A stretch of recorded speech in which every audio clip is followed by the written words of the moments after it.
if you want to maximise the savings you can make from a financial point of view, 4 simple steps. So number 1, you change fertiliser towards protected urea 18612. Number 2, cut your fertiliser where possible. Number 3, you look at the replacement stock coming in and try and tidy that up. And number 4, you look at the cows on any herd, would be it sucklers or dairy. The poor ones in the herd, are they covering their cost? Hello, I'm Cathal Summers. And I'm Deirdre. Your Teagasc Sustainability Advisors, and you're welcome to the Teagasc Environment Edge podcast number 59, bringing you the latest information, science and opinion to prove farm sustainability. Ireland's farmers have been tasked with reducing their gaseous emissions by 25% by the year 2030. The updated Teagasc MACC has shown that this is achievable. However, this will only be achieved if farmers adopt the actions and technologies across the country. At the recent launch of the Teagasc Signpost advisory service in the Waterford, Kilkenny region, we spoke to Teagasc Director of Knowledge Transfer, Dr. Lalor, to discuss how Teagasc will support farmers in meeting the 2030 target. We also spoke to host Signpost farmer Peter O'Hanlon, who outlined the steps he has taken on his farm to reduce emissions and increase profitability. Finally, Dr. Seamus Kearney and Patrick Dunphy, Signpost advisors, outlined a free service to all farmers and how farmers can know their number and make a plan. And have Director of Knowledge Transfer, Stan Lalor, here to have a chat to. Stan, thanks a million for coming. Thanks, Cathal. Delighted to be here. Yeah, Stan, you made some really valid points inside there. And first of all, just want to ask you a little bit about where the Teagasc climate action strategy is at the moment and how far have we gone in implementation? Yeah, no, look, it's great to be in Kilkenny today for the launch in the Kilkenny Waterford region of the Signpost Advisory Programme for this region, and to launch, I suppose, Seamus Kearney and Patrick Dunphy as the face of the Signpost Advisory Programme in the region.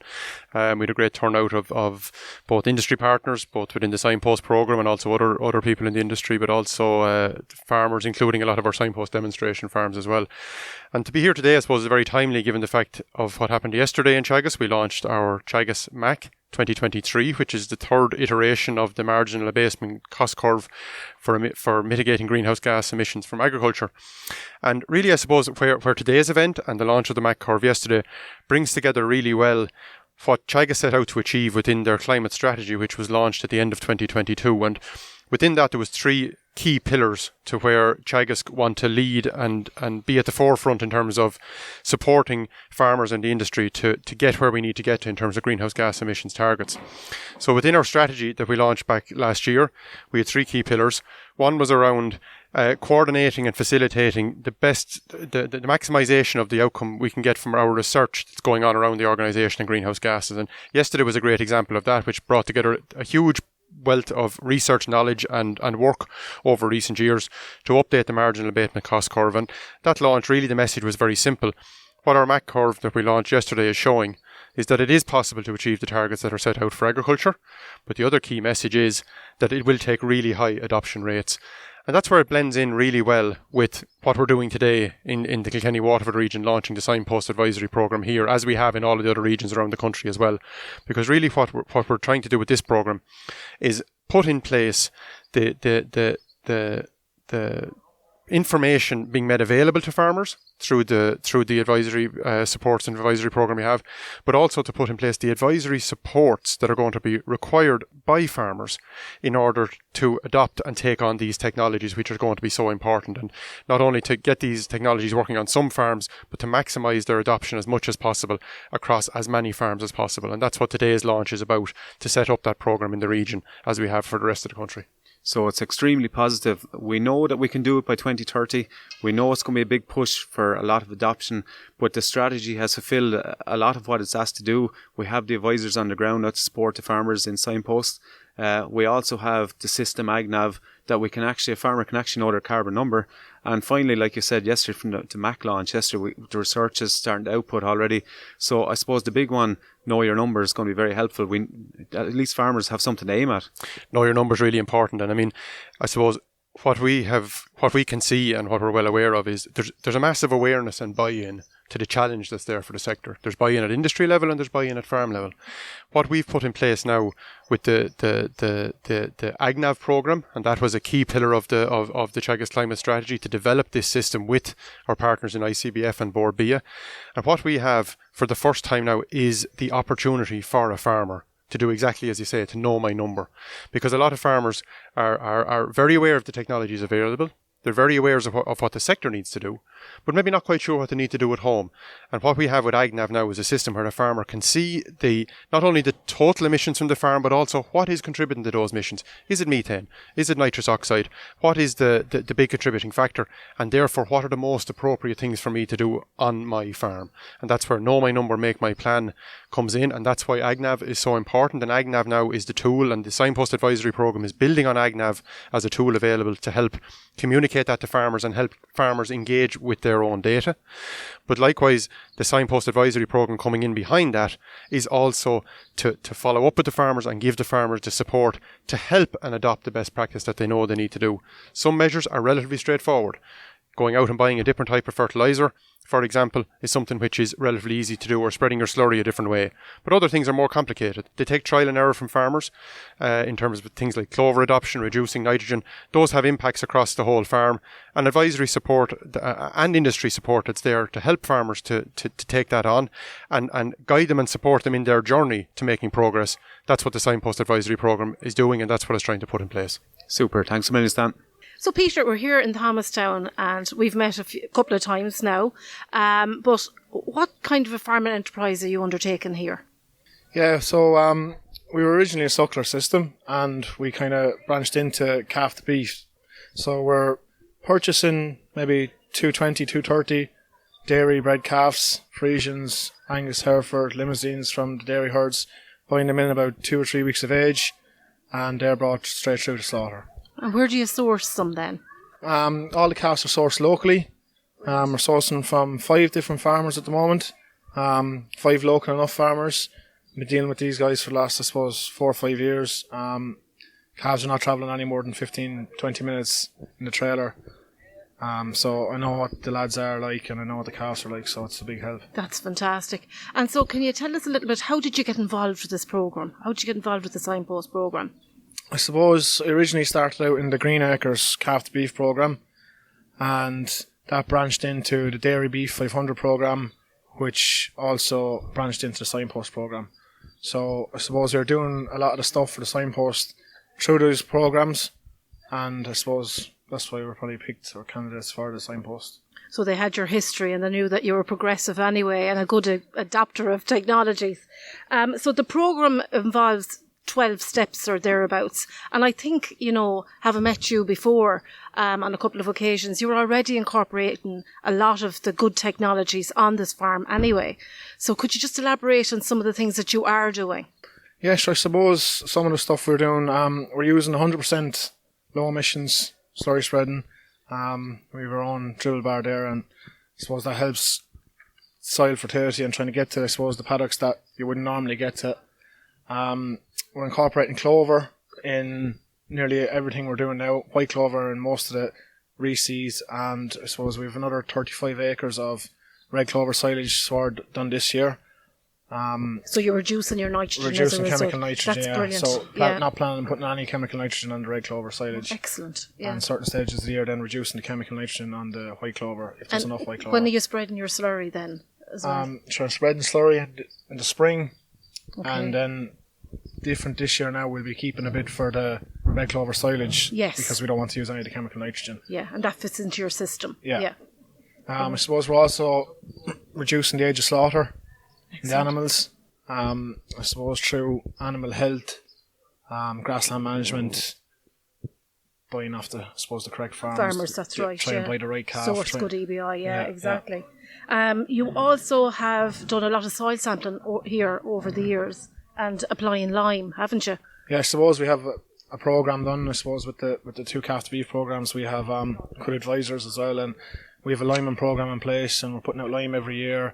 I suppose we're trying to build P's and K's at the moment, using 18612, and then I suppose after that going forward now, protected urea and 18612. From a grassland management point of view on a beef farm, it's unusual to see beef farmers measuring grass, but this is something that you and your dad have taken on. Yeah, I suppose it's one of the drivers there now at the moment for stocking rate, and I suppose a few different areas. I suppose it's great to have my father there to help out with the grass measuring. It's a good old area to grass measure weekly. But yeah, it gives me confidence to take out paddocks. Probably, I suppose, the grazing platform, the grazing area, and trying to keep that at obviously optimal height for the cows coming in or the cattle coming in. The grass measuring can kind of let me know how many days I have ahead and what paddocks I can take out, and it's just, it's a handy tool. That's excellent. Patrick, you're part of a dedicated team in a new role. Can you tell us a little bit about the service? Yeah, hi Deirdre. So myself and Seamus, really what we're going to be doing is going out to farms, visiting farms and discussion groups, and we're going to be doing workshops with the farmers at these discussion groups. So really showing them what's involved with the Signpost programme, showing them how we can improve the emissions on their own farms and the financial benefit to improving the emissions on the farms also. So we get the farmers actively involved, and then we get them to pick out a few steps then that they can implement on their own farms. So farmers, I suppose, first of all, need to establish where they're at. So how do you do that exactly? Well, we've a platform there in called AgNav. And AgNav is a collaboration between Teagasc, ICBF and Borbia, who are gathering farmers' information from those two bodies, and we're using that then to establish the farmer's baseline. So what's their current level of emissions then on farms? So that's your baseline assessment? That's the baseline assessment, And it's from that there then that you look into the different actions that a farmer will have to implement on a farm? Exactly, yeah. So AgNav then allows us just to see when we implement some different actions on the farmers, what impact that will have on the farmers' emissions. I suppose you'd have to look at the farm in the first place then to pick the most suitable actions. Exactly, yeah. So every plan will be tailored for each farm. So we pick the actions that will suit that farm best. There's a suite of 12 or so, is there? There's 12 actions there in total, and we'll probably pick 3 or 4 actions for the farmer to implement over the course of 3 years on their farms. And that could change over time as well? So that could change, exactly, yeah. So once they kind of a few measures implement and they're working well on farms, we'll try and implement some different measures on the farm then as well. Oh, fantastic. So could you give us a flavour of the kind of measures that farmers will be? I suppose really the big one is protected urea. Swapping over from can and normal urea to protected urea has a big impact on emissions, and it's also there's a cost benefit there for the farmer as well. It is a cheaper form of nitrogen. Clover is another one, and Clover's a big one as well, yeah. I suppose low emission slurry spreading is a big thing in terms of ammonia emissions, helps to really reduce the ammonia emissions on farm. Clover is a big thing as well in terms of reducing our nitrogen on the farms. So I suppose really think about clover, we need to ensure that soil fertility on the farm is right first. So really the starting block with clover is lime. About 50% of the soils in Kilkenny are low in lime, so it's important to improve the lime first, and then we can look at implementing the clover on farms. And then how will you support the farmers then once the plan is in place? How are you going to support them going forward? So look, once the plan's in place, we'll have follow-up visits at discussion groups, and farmers then, if they want one-to-one visits on farms, we can do that also. So that's how we're going to support them, yeah. Seamus, so you're the signpost advisor down in Waterford. Seamus, the MACC curve was launched yesterday, the new MACC curve, I suppose, and you have big numbers to hit. I think you're trying to, is it 50,000 farmers you hope to hit over by 2030? Yeah, essentially, Cathal, there's 21 advisors nationally, so we all have to try and hit about 500 farmers upskilled each year. Now, look, it's with my own scenario. I'm kind of at 6 weeks at this stage. We have about 110 farmers signed up and put through the programme at the minute and have picked actions for their farm. So really, I suppose the one feedback from the workshops, Cathal, is I suppose once the farmers know what they have to do and what they're expected to do, and they can see what technology they can use once they're quantified for them, the farmers are more than happy to try and take on 3 or 4 technologies that will make them more money, first of all, and also reduce their emissions then as well. So big numbers ahead, Cathal, but really the feedback from the workshops, their farmers are fantastic. They have huge knowledge levels out there. They have huge enthusiasm to take on the task. And look, definitely there's money in it for the farmer as well for taking part in the programme. Yeah, we spoke to Stan there a few minutes ago, and it's very positive coming from yesterday from the launch of the MACC curve, that we can do it by 2030. The only issue, the technology is there, the only issue is to get mass adoption across the country. You are not just visiting Teagasc clients, is that right? That's right, Cathal. It's a free service, so it's available to all clients. We had a lot of the merchants selling fertilisers here with us today. We had the agricultural consultants, the private agricultural consultants. So Patrick and I are a resource to those people to help them to upskill, but also to upskill their farmers as well. So it's a free service where the farmers then can actually see where their own emissions are coming from the AgNav programme, take 3 or 4 actions that can actually improve profitability and reduce greenhouse gas emissions. Yeah, and AgNav, we've started to hear a lot about that, and farmers are going to hear a lot more about what is AgNav. AgNav is basically good news. That's the first thing I would say, right? So essentially, any farmer has done a Bord Bia audit. It's a collaboration between Teagasc, Bord Bia and ICBF. So basically, every farmer's figures are known through ICBF. So they go into the mixer, which is AgNav. All the fertiliser has been reported at the last Bord Bia audit. They go into the mixer. How farmers are actually spreading their slurry, when they're spreading it, the types of fertiliser. All that information is put into the AgNav programme. And each of those 54,000 farmers then, if they sign up to the Signpost Advisory Programme, so once they sign up to the advisory programme, they get access to their AgNav figure, and there's actually an emissions figure there readily available for 54,000 farmers throughout the country. So all the farmers in Waterford, Kilkenny who are doing the Bord Bia sustainability audit at the minute. So that's giving them the baseline then, Cathal. And as well as that then, the next step is they can actually see then the effect of reducing fertiliser, changing fertiliser type, changing how they spread slurry, when they spread slurry, and grazing days, so the length of the grazing season. They're the main actions in there at the minute. There will be other ones added in as time goes on from the new MACC, like breeding and animal numbers, replacement rates, but at the minute it's focused around slurry and fertiliser and grazing. They're the main ones at the minute, Cathal. Yeah, and was talking to Peter about it earlier on, and he has a carbon number in his AgNav. And I suppose I was talking to another Signpost farmer today as well, and they said what they really like about it when you go into AgNav, it predicts if you implement a new technology in a farm, it predicts how it's going to affect your carbon number.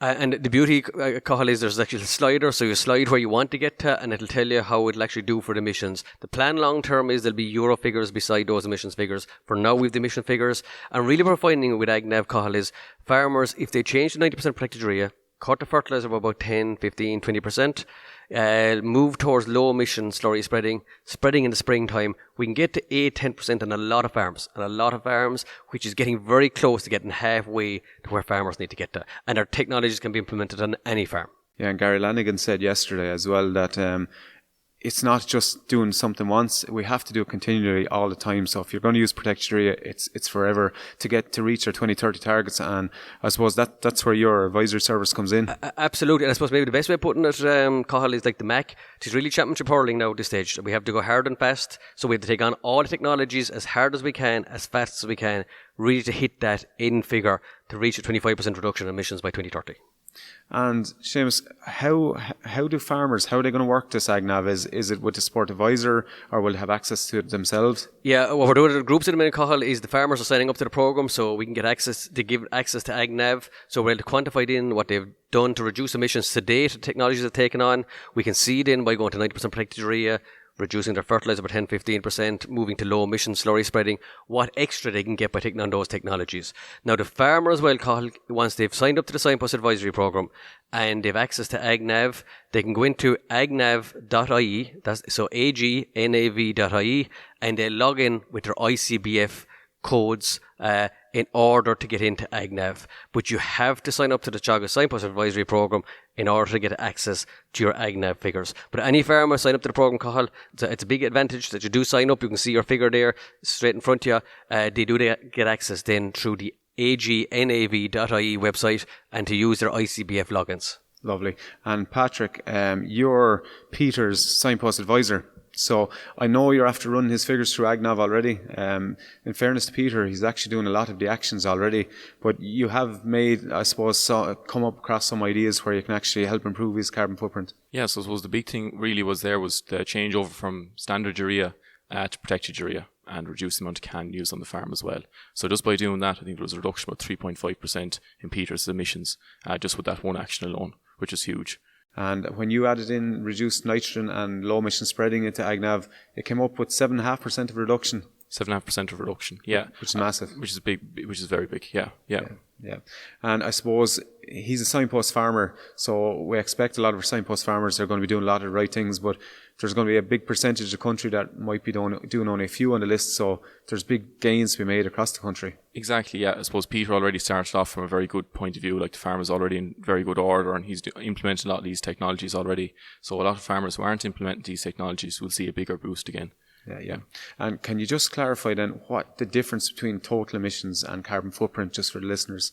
I suppose total emissions is the total figure across the farm, and the carbon footprint then it's broken down per hectare and per kilo beef that Peter's producing here on farm. Yeah. So the animal numbers, if you bring down the animal numbers, you reduce total emissions, and the carbon footprint, if we input or start, I suppose, use those 12 measures, will reduce that on your farm. Carbon footprint as well. Yeah.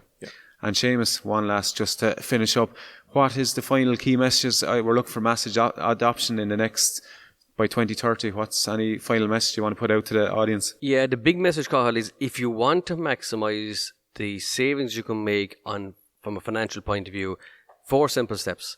Number 1, change your fertiliser towards a higher compound like the 18612 for your pea fertiliser. Get out as much as your nitrogen as you can in the form of protected urea. That's message number 1. Message number 2 is we try and reduce the amount of chemical nitrogen by improving our lime, our P&K, incorporating clover, and also using low emissions to retain more of the nitrogen in soil. So that's message number 2. Message number 3 is on herds, it's calving heifers that bit earlier at 2 years of age, and maybe reducing our replacement rates a little where herds have become stagnant now these days. We don't need as many replacement heifers. That's message number 3.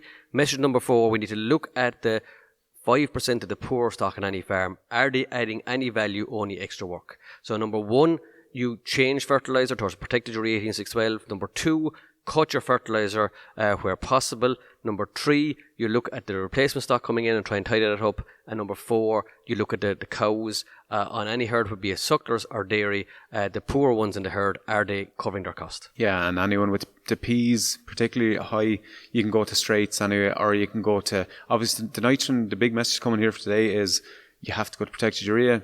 Stay away from cans, stay away from normal urea. That's the big winner for farmers, and save money. Yeah, really the big fertiliser going forward, Cathal, is the 18612 for our P, the protected urea for our nitrogen, and you can get some K in with that as well, and sulphur. And if you need more K after that, it's muriated potash. They're the simple fertilisers we need on any livestock farm, be they dairy, cattle or sucklers going forward.